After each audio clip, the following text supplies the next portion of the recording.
Hola chicos, ¿cómo están? Bienvenidos a la clase de literatura, semana número 2. Mi nombre es Lennon Rivera Amaya, profesor a cargo de las áreas tanto de lenguaje como literatura. El tema de hoy vamos a hablar sobre lo que viene a ser la historia de la literatura. Vamos a adentrarnos a un contexto exacto sobre los inicios de la literatura. Si bien es cierto, la clase anterior yo te había comentado sobre los principios, las teorías, sobre tipos de literatura, sobre la teoría crítica, sobre lo que era la historia de la literatura, sobre los géneros literarios y las figuras literarias. ¿Recordarás? ¿Recuerdas o no? Espero que hayas copiado en tu cuaderno, ¿no? Las figuras literarias como la metáfora, hipérbole, símil, anáfora, epíteto, etcétera, ¿no? Entonces, creo yo que tú ya debes estar en casa repasando estos temas, ¿no? Para ir avanzando poco a poco de manera gradual, ¿ya? Entonces, alumnos, sin más preámbulos, el día de hoy vamos a hablar del tema llamado clasicismo griego, ¿está bien? Mira, aquí tenemos, ¿no? Clasicismo griego. A ver, para poder definir antes al clasicismo griego, yo tengo que preguntarme ¿por qué se le llama clasicismo, ¿no? ¿Qué entendemos por esta terminología? Es un neologismo que nunca lo he escuchado, profesor. La palabra clasicismo proviene de clásico, ¿no? ¿Cierto? ¿Y qué entiendes tú por algo clásico? A ver, pregúntate, ¿qué entiendes tú por algo clásico, no? Profe, la U Alianza es algo clásico. Profe, las cobras y los leones es algo clásico. Bueno, tú entiendes de esa manera el término clásico, ¿no? Clásico entendemos como un momento, como una época en el que fue muy llamativo, ¿sí? ¿Está bien? Eso entendemos por clásico, ¿ya? Es un momento muy llamativo, es un momento fantástico, es un momento épico totalmente. Así entendemos algo clásico, ¿está bien? Entonces vamos a entender algo clásico a Grecia como el momento, como aquel acontecimiento de la literatura que se dio origen en este país, en Grecia, ¿no? Fue un momento llamativo, un momento boom, extraordinario que se dio en Grecia, ¿está bien? Además, también, ¿por qué clásico? Porque esto se entiende como un modelo. Un modelo a seguir. ¿Sí? El significado de clásico también lo entendemos como un modelo a seguir, como un estigma, como podríamos entender el significado de modelo como un estereotipo a seguir. ¿Está bien? Entonces el clasicismo griego es ese modelo a seguir para las demás corrientes que van a aparecer más adelante. ¿Ya? Muy bien. Entonces de ahí viene la palabra clásico, ¿no? Muy bien. Ahora, este periodo surge en Grecia y vamos a definir de esta manera, ¿no? El clasicismo griego es considerado, mira, como la primera corriente literaria de Occidente, es decir, de Europa. Es conocida como la primera corriente literaria de Europa. ¿Ya? Mira, voy a subrayar esta pequeña parte, ¿no? Conocida como la primera corriente literaria. Ahí está, ¿no? El clasicismo es conocida como la primera corriente que surge en Europa, en Occidente. Desde un punto de vista europeo, se conoce como la primera corriente mundial.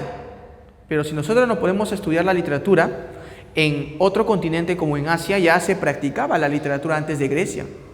Existe la literatura en India, existe la literatura en China. Entonces, podemos decir y definir como la primera corriente, pero de Europa nada más, ¿sí? La literatura griega, ¿ya? El clasicismo griego, ¿ya? Entonces, ahí tenemos la definición.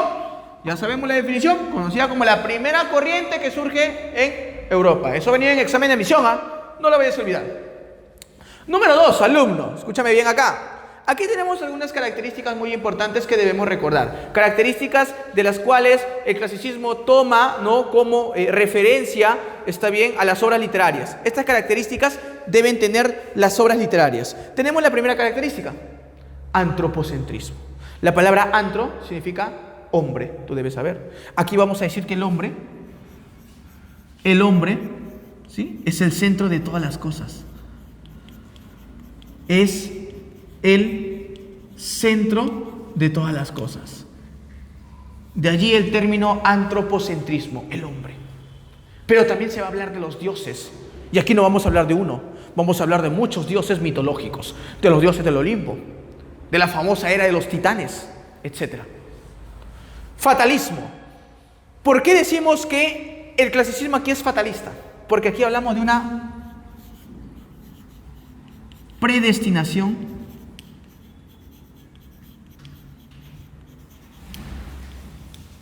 trágica y fatal. Cuando yo digo fatalismo es de que el hombre no puede hacer nada contra su destino. Si los dioses dicen de que Aquiles tiene que morir en el fragor de la batalla, lo va a tener que hacer. Aquiles no va a poder hacer nada, va a tener que morir. Si los dioses deciden de que Ulises tiene que tardar años y años para llegar a su pueblo de Ítaca, Ulises va a tener que tardar todos esos años. El hombre no puede enfrentarse a los dioses. El hombre no puede oponerse a su destino. Ahí decimos destino fatal. ¿Sí? Muy bien. Esteticismo. ¿Qué entendemos por esteticismo, profesor? ¿No? Aquí hay un culto, obviamente.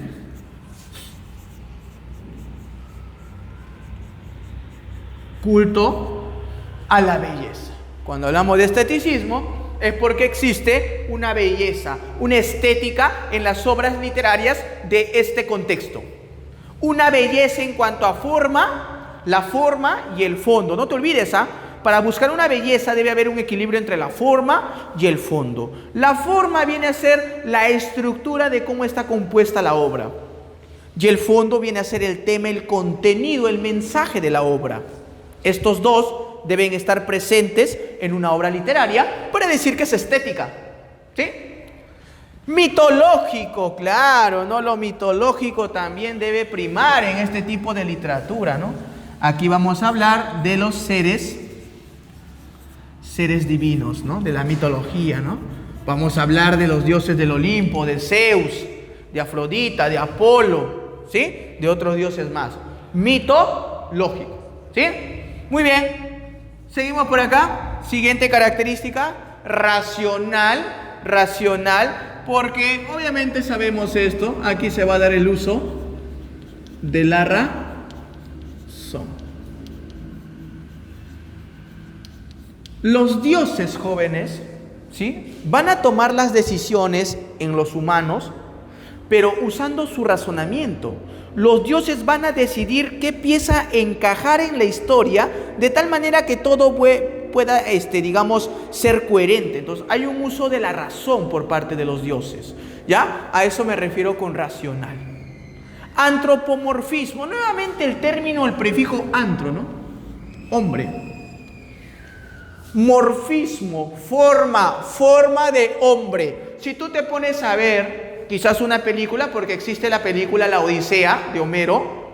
Si tú te pones a leer esta obra en la tele, en la pantalla, o te pones a leer, te van a mencionar de que los dioses tienen la figura humana. Atenea en un momento se transforma en un anciano. Afrodita, cuando está batallando, apoyando a los troyanos, se transforma en un guerrero enorme.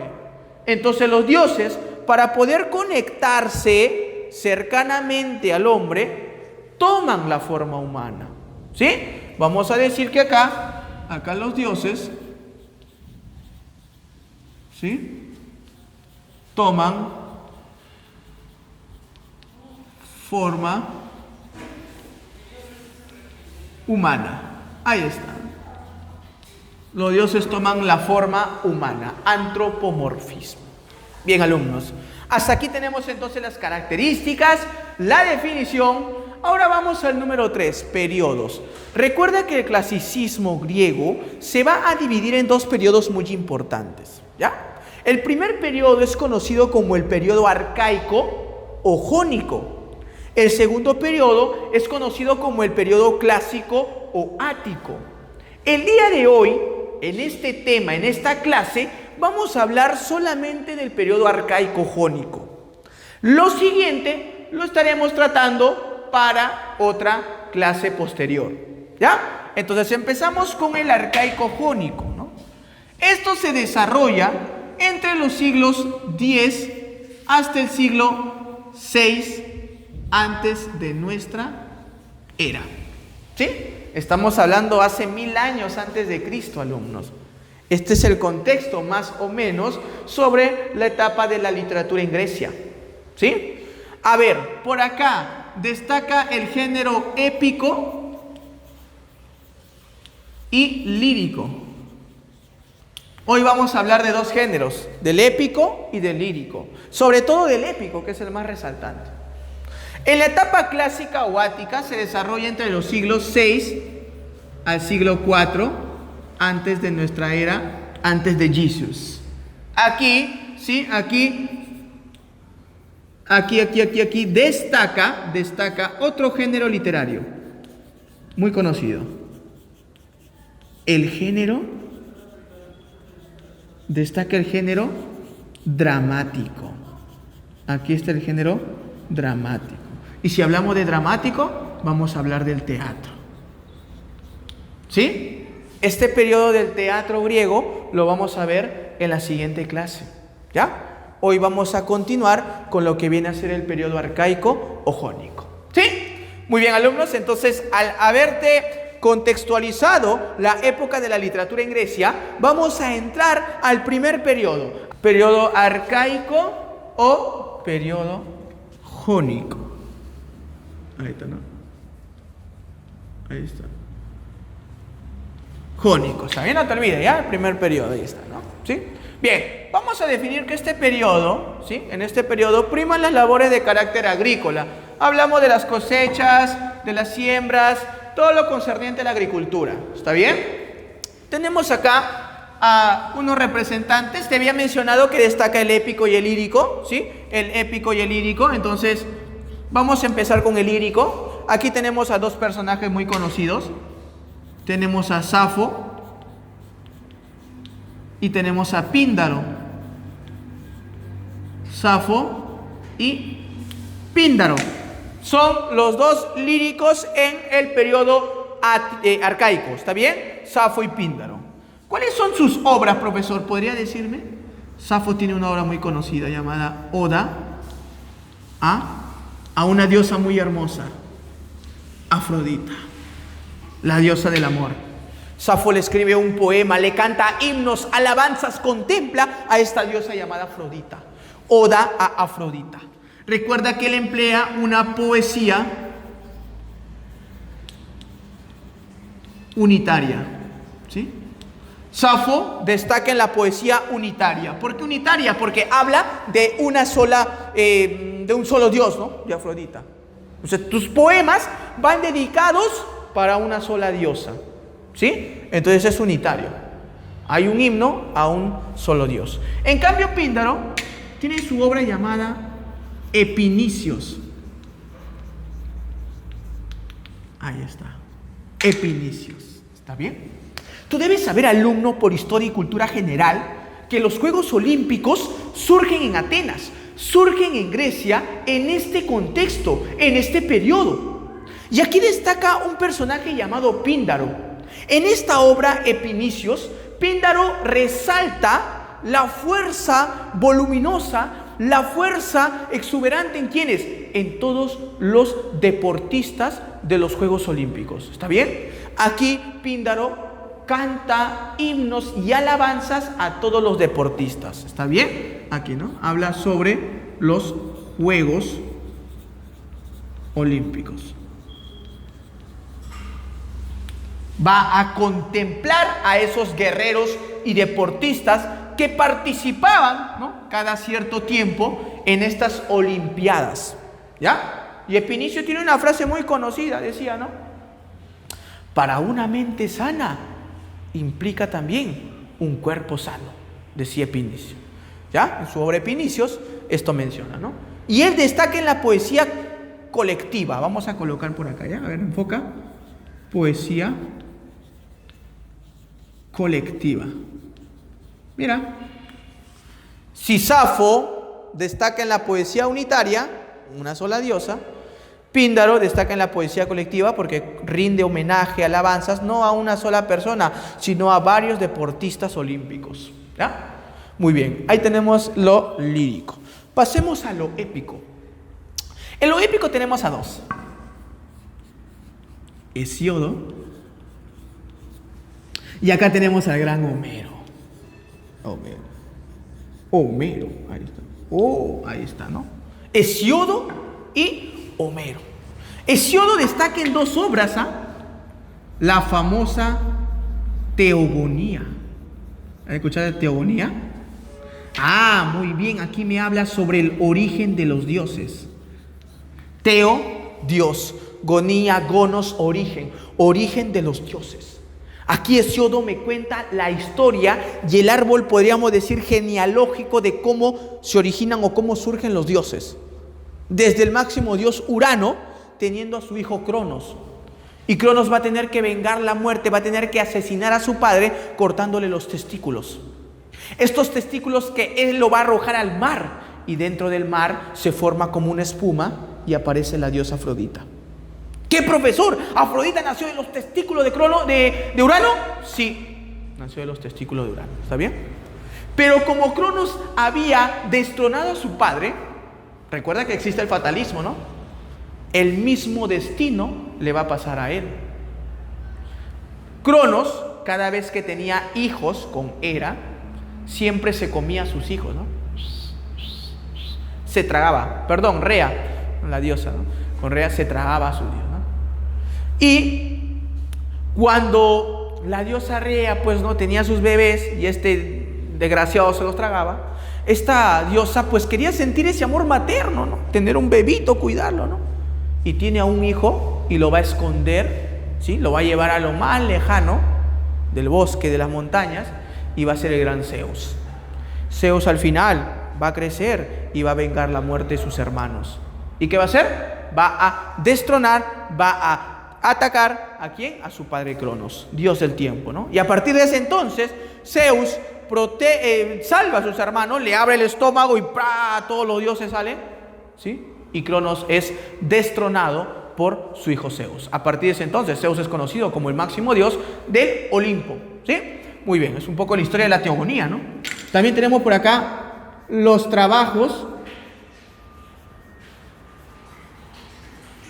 y los días. Esto viene a ser una epopeya didáctica porque te brinda una enseñanza. En los trabajos y los días, Hesíodo lo que da o lo que quiere es enseñar al hombre y a la mujer los trabajos comunitarios de la casa, los trabajos hechos por el hombre, como la casa, como la agricultura, ¿sí? Los trabajos hechos por la mujer, como los trabajos domésticos, como la textilería. Entonces es una épica didáctica, ¿por qué? Porque deja una enseñanza, ¿sí? En cambio, Homero destaca en la épica o en la epopeya heroica, porque él me va a hablar de guerreros. Homero, el más destacado de este periodo, tiene dos obras muy conocidas, llamada la Ilíada y la famosa Odisea. Profe, la Odisea no la he visto todavía, ¿no? Puedes verlo, hasta en película hay. La Ilíada también, El título del video se llama Troya, porque Ilíada significa Troya, ¿no? ¿Sí? Si tú has visto la película de la Ilíada, debes reconocer a un personaje muy conocido, ¿no? Aquiles, que es actuado por el gran actor famoso de Hollywood, Brad Pitt, ¿no? Brad Pitt va a escenificar o va a tomar la actuación de el gran Aquiles, ¿está bien? En la obra Ilíada, ¿no? Pueden ver la película tanto Troya como la Odisea, ¿no? ¿Sí? Muy bien, ahí tenemos estas dos obras del gran Homero. Y aquí voy a abundar más sobre Homero, ¿sí? Y voy a hablar acá de este poeta muy conocido. ¿Sí? Ahí está. Homero. Que no es Simpson. Te has equivocado. Está buscando historia de Homero, ¿no? Y va a aparecer imágenes de Simpson en internet. No. Estoy hablando del gran poeta Homero. Es el máximo representante del clasicismo griego. ¿Ya? Sobre Homero se desconoce su país de origen. No se sabe la verdad dónde nació. La verdad, alumnos, es que hay poquísima fuente, información sobre la vida de Homero. Hasta algunos mencionan si vivió o no. ¿Ya? Entonces, se desconoce el país de origen de Homero. ¿Por qué digo que algunos mencionan de que quizás ni existió? Hay algunos teóricos críticos literarios que sostienen que Homero no existió, sino que esta etapa de Grecia, los mismos griegos le llamaron Homero, a esta etapa tan resaltante, ¿sí?, en cuanto a la literatura. Ellos mismos le llamaron Homero como una etapa de mayor resplandor literario. ¿Está bien? Pero hay otros críticos que mencionan que sí existió este gran Homero. ¿Está bien? No se sabe la verdad dónde nació. Hay como 7 ciudades que se disputan su origen. Uno de ellos son los jonios, los griegos, los aqueos, que mencionan que nació en su país, pero no se sabe. Ahora, Homero significa de 2 o de 3 términos llamados Homerón, que significa el que no ve. Sí, mencionan de que Homero probablemente haya sido ciego. Homerón, el que no ve. ¿Sí? Entendamos así el término de Homero. Recuerda que Homero es considerado, ¿sí?, considerado un aedo. ¿Sí? ¿Tú sabes qué es un aedo? ¿Sí? Un aedo era un poeta que cantaba las historias con su instrumento. ¿Sí? Utilizaba su instrumento y empezaba a cantar las historias, qué sé yo, ¿no? Te canto la historia de Aquiles, ¿no?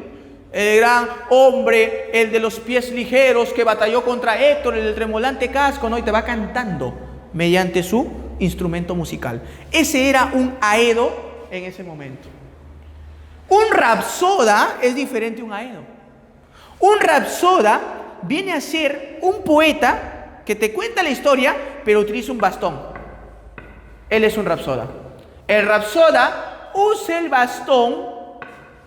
bastón cantándote las historias, y el aedo usa un instrumento cantándote las historias. ¿Sí? Entonces recuerda que él es un aedo. ¿Sí? ¿Sí? Acá, ¿no? Usa su instrumento. Ahí está, ¿no? Profe, ¿Homero rapeaba? No, no existía el rap todavía en ese entonces, ¿ya? ¿Sí? Ahí está. Como mi profe también rapea, profe. Ya. Sigamos. Su otro nombre fue Melesígenes también. ¿Sí? Algunos dicen que pues su nombre verdadero se llamó Melesígenes, ¿no? ¿Ya? No te vayas a olvidar también. Homero, o también llamado Melesígenes, que es su otro nombre que se le va a dar a este aedo. Bien, por acá, alumnito, por acá, hay una preguntita, ¿no?, que muchos se han hecho, ¿no? En ese momento te había explicado, ¿no? La cuestión homérica. ¿Qué es una cuestión homérica? Ha venido en examen de admisión. Se entiende a la cuestión homérica como esa duda, esa posibilidad si realmente Homero existió o no. Y si realmente Homero escribió o compuso estas obras de la Ilíada y la Odisea. La cuestión homérica viene a ser, en este caso, el debate entre la existencia de Homero y su autoría sobre las obras Ilíada y Odisea. Muchos mencionan que no son las obras de Homero. Muchos mencionan que no existe Homero. A ese se le llama la cuestión homérica. La duda si realmente vivió o no vivió. ¿Sí? Muy bien, alumnos. Entonces, hasta aquí estamos finalizando todo lo concerniente a 1. Definición. Ahí está. Características. Los periodos. En este caso estamos en el periodo arcaico jónico y estamos hablando del gran Homero. Vamos a finiquitar, vamos a culminar con estas obras representativas del gran Homero: la Ilíada y la Odisea. La palabra Ilíada te había mencionado que proviene de Ilión. Ilión, ¿no? En griego es Ilión, que significa Troya. Ilíada significa Troya. Y Odisea, ¿qué es Odisea? ¿Qué tienes tú por Odisea, no? Mi vida es una odisea en estos tiempos de cuarentena. Sinónimo de odisea: problema. Claro, porque el autor, o mejor dicho, el personaje protagonista, va a pasar por muchos problemas, por muchas adversidades para poder retornar a su patria. ¿Sí? La Odisea. ¿Ya? Muy bien. Empezamos con la Ilíada. Aquí he hecho un cuadro rapidito, te voy a explicar. Yo sé que pues el tiempo a veces es agua más que oro. Es importante recalcar estos puntos, pero tú desde casa tienes que estar escuchando audios, por ahí buscando información por internet. YouTube también es una buena plataforma para buscar videos, ¿sí? Etcétera. Y leer el libro, lo más importante. A ver, tenemos la Ilíada y la Odisea. Género, esta es la G, género. Ambos son épicos porque me narran la historia de guerreros. Especie es una epopeya, ¿sí? Epopeya, me están hablando de estos guerreros griegos. El tema, la T, tema. ¿Cuál es el tema en la Ilíada? La cólera del personaje Aquiles. Y aquí el tema viene a ser el retorno a Ítaca, que es el lugar de origen del protagonista. ¿Ya? ¿Cuál es el desarrollo? Aquí se utiliza el tiempo cíclico en la Ilíada. ¿Cómo es eso del tiempo cíclico? De que la obra, perdón, es al revés. Es al revés. Un pequeño lapsus, espérense un momentito. ¿Sí? Al revés, lapsus. Ahí está. ¿Sí? Ahí está. Bien. La Ilíada tiene un desarrollo lineal, ¿no? ¿Por qué lineal? Porque la obra te cuenta la historia desde un inicio, cómo empieza, y un final, cómo termina Troya.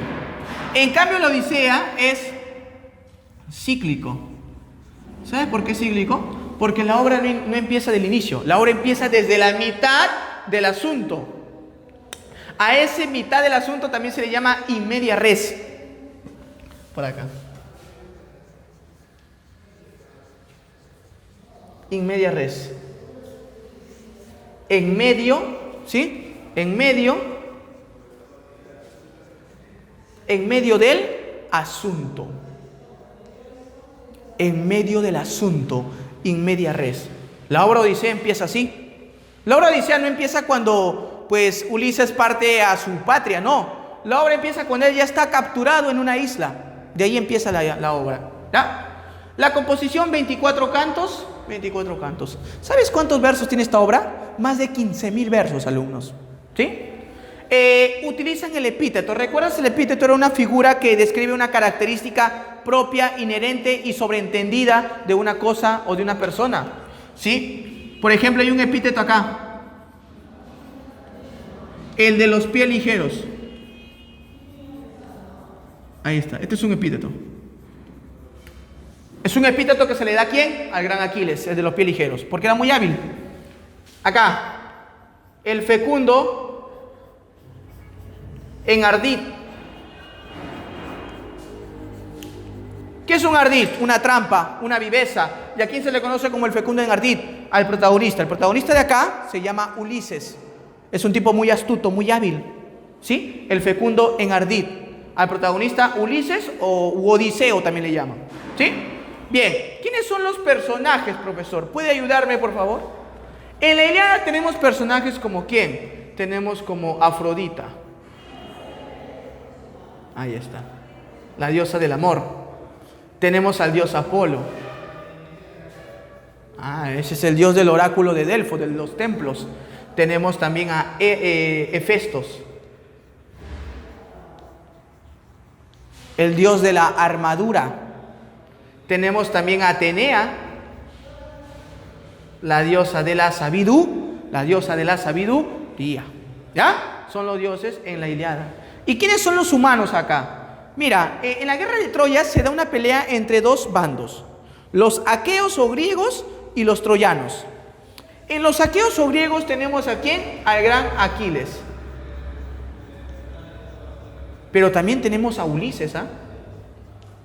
¿Qué? Pero usted me dijo que Ulises estaba en la Odisea, profesor.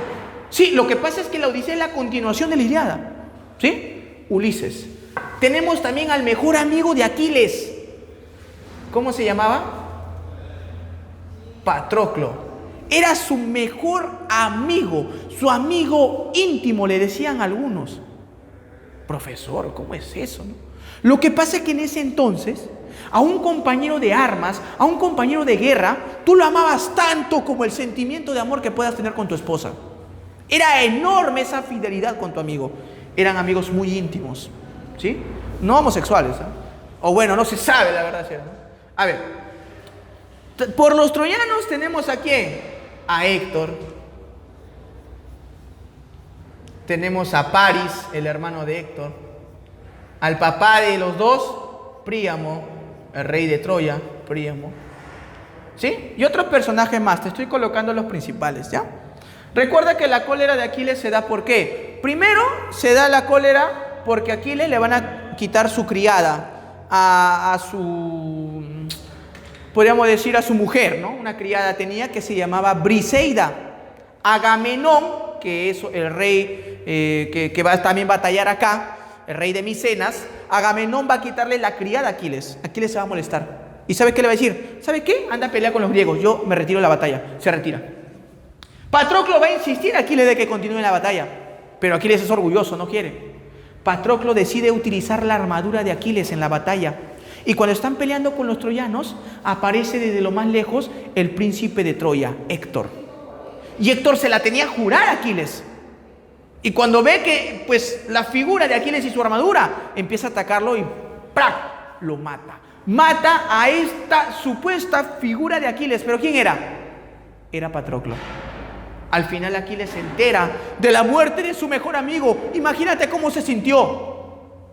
Aquiles nuevamente tiene esa cólera y quiere vengar la muerte de su amigo. Por eso que el tema viene a ser la cólera de Aquiles, ¿eh? Y Aquiles va a retar a Héctor en una batalla fuera del palacio de Troya, entre los dos nomás. Héctor por un lado de los troyanos y Aquiles por un lado de los aqueos. Se da una pelea tan intensa, una pelea de armas, de espadas entre los dos, pero al final, producto del fatalismo, porque el destino ya está hecho, ya está decidido, Héctor tenía que morir. Y es más, hasta Héctor se despide de su mujer y de su papá antes de pelear, porque sabía que iba a morir, por la predestinación de los dioses, por el fatalismo. Al final Aquiles obtiene la victoria. Agarra el cuerpo de Héctor, lo ata de las piernas, lo lleva en su carroza y se va. Se va hacia el campamento de los griegos, los aqueos. Al día siguiente viene su padre Príamo a pedirle por favor de que le entregue el cuerpo de su hijo para los respectivos funerales.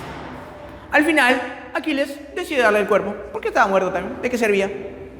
Le da el cuerpo y la obra termina con los funerales de Héctor. ¿Ya? Ese viene a ser la obra de la Ilíada. Pero más adelante en la Odisea me cuenta la historia cómo los griegos van a utilizar la estrategia, la viveza y van a construir el famoso caballo de Troya.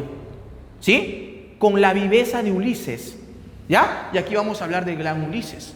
Aquí tenemos a los dioses, ¿quiénes? Atenea. Atenea es la diosa que le ayuda a Ulises en muchos casos. Atenea. Tenemos al dios Eolo, el dios del viento. ¿Sí? Tenemos también a Hermes, el dios de la mensajería o de la seguridad. Y tenemos a Poseidón. Poseidón, el dios de los mares, o también se le conoce como el que sacude la tierra. ¿Sí? Hermes es el dios de la mensajería. Si tú te has dado cuenta, Estos carros bien blindados que pues colocan dinero en los cajeros. ¿Te das dado cuenta ese nombre que le colocan? Hermes. Justamente hacen mención al dios, pues, ¿no? El de la seguridad. Porque estos camiones blindados tienen hasta satélite para identificar cualquier robo o atraco, ¿no? En alguna entidad bancaria, ¿no? ¿Sí? O a ellos mismos. Bien. Humanos.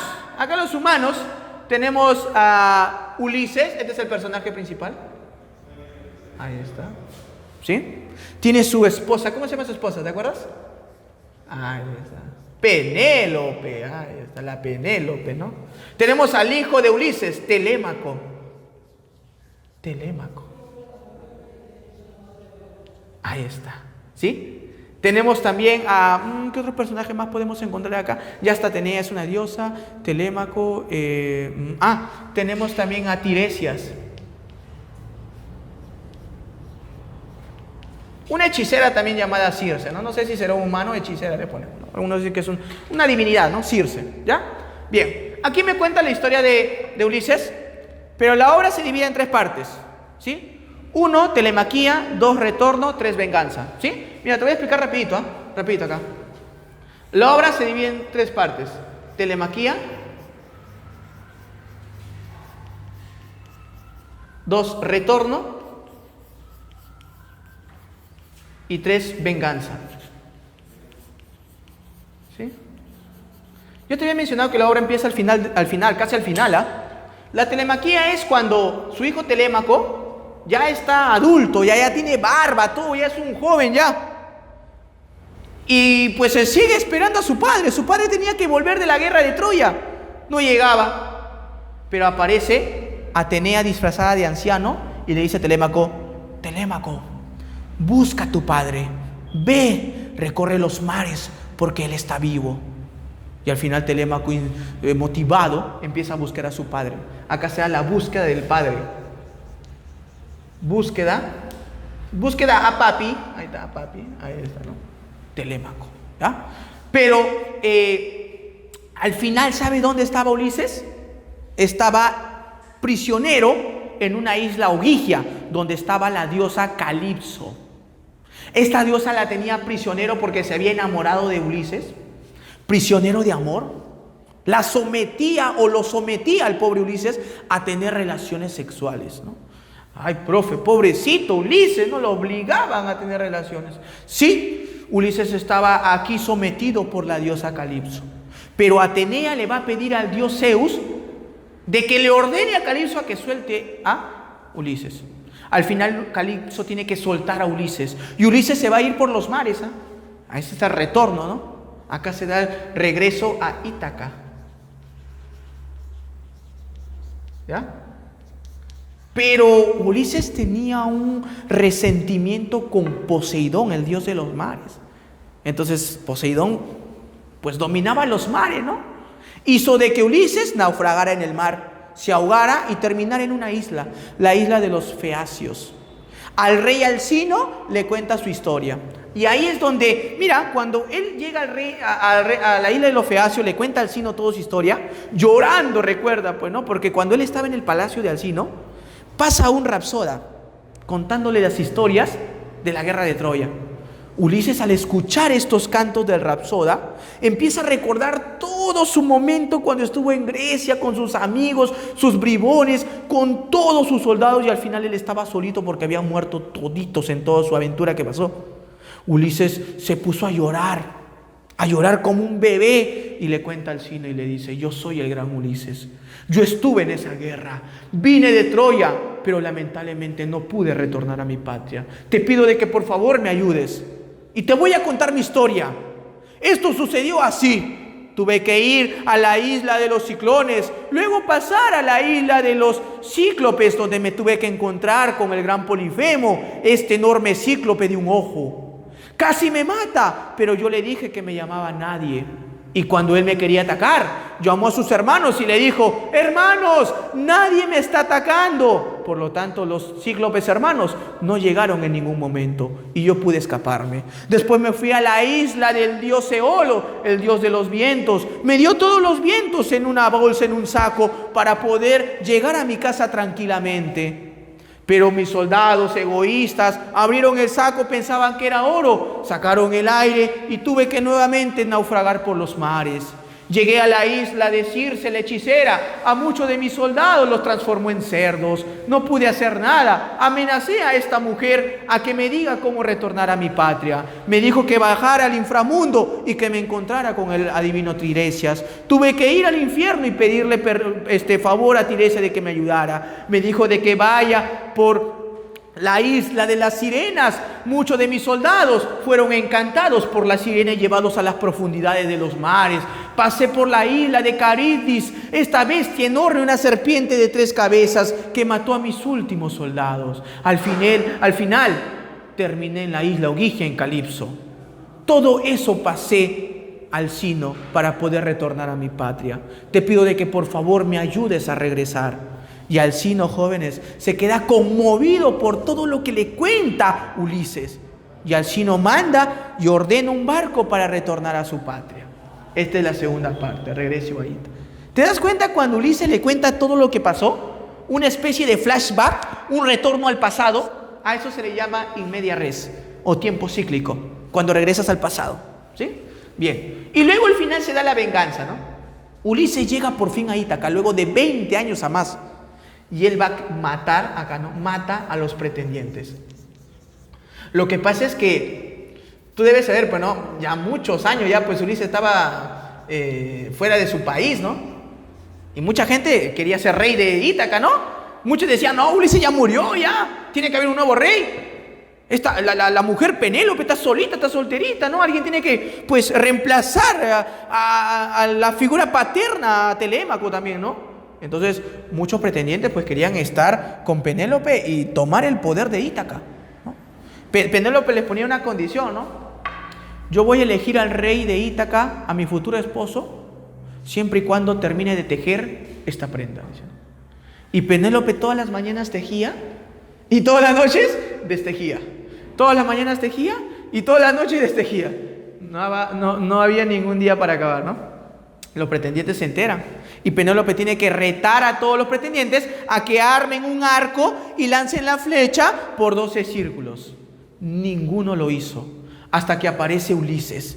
Ulises había retornado, tenía que vengarse de esos desgraciados que habían acabado con toda su comida, con su ganado, habían violado a sus muchachas. Entonces Ulises lo que va a hacer es lo siguiente: se transforma en un ancianito. Atenea le va a ayudar. Se transforma en un ancianito. Trama la venganza con Telémaco, cierran las puertas, todo. Arma el arco, tira la flecha y ¡pac! Le da pues a los 12 aros que estaban. Y nadie lo había hecho. El único que lo había hecho simplemente era Ulises. Entonces todos se quedan asombrados. ¿Este anciano hizo esto? Voltea y miran de que el anciano se había transformado en el verdadero Ulises. Y al final Ulises empieza a matar a todos. ¡Pah! Espadazo. Toma, maldito, te aprovechaste de mi ausencia, violaste a mis muchachas, te comiste el ganado, acabaste con todo. Y empieza a matar a todos esos pretendientes, que querían estar con Penélope, a todos esos pretendientes que querían tronar, ¿no? Este reino de Ítaca. ¿Y alumnos? Entonces la obra termina cuando se da el reencuentro familiar. Penélope mira a Ulises. Lo mira medio raro porque habían pasado años, pues, ¿no? A Ulises le había salido un barba, todo estaba viejito, ¿no? Penélope también estaba viejita, pero, ¿no? Bien bonita. Entonces le dice, pues, ¿no? Yo cómo sé que tú eres Ulises. Y le dice, pues, ¿no? Porque yo he construido un lecho al costado, yo construí el lecho donde nosotros estuvimos, donde nosotros dormíamos, donde hacíamos el amor antes de poder partir. Y le cuenta, pues, ¿no? Y Penélope llora, recuerda, pues, los tiempos cuando Ulises era rey de Ítaca, recuerda cuando tuvieron al bebé, a Telémaco en sus brazos, cuando era una criatura y tuvo que partir a Troya. Entonces Penélope al final recuerda todas esas épocas, todas esas etapas que vivió con Ulises y se da el reencuentro de los esposos. La obra termina en un final feliz porque Ulises por fin, después de muchos años, regresa a Ítaca y se da el reencuentro con su esposa y su hijo. ¿Sí?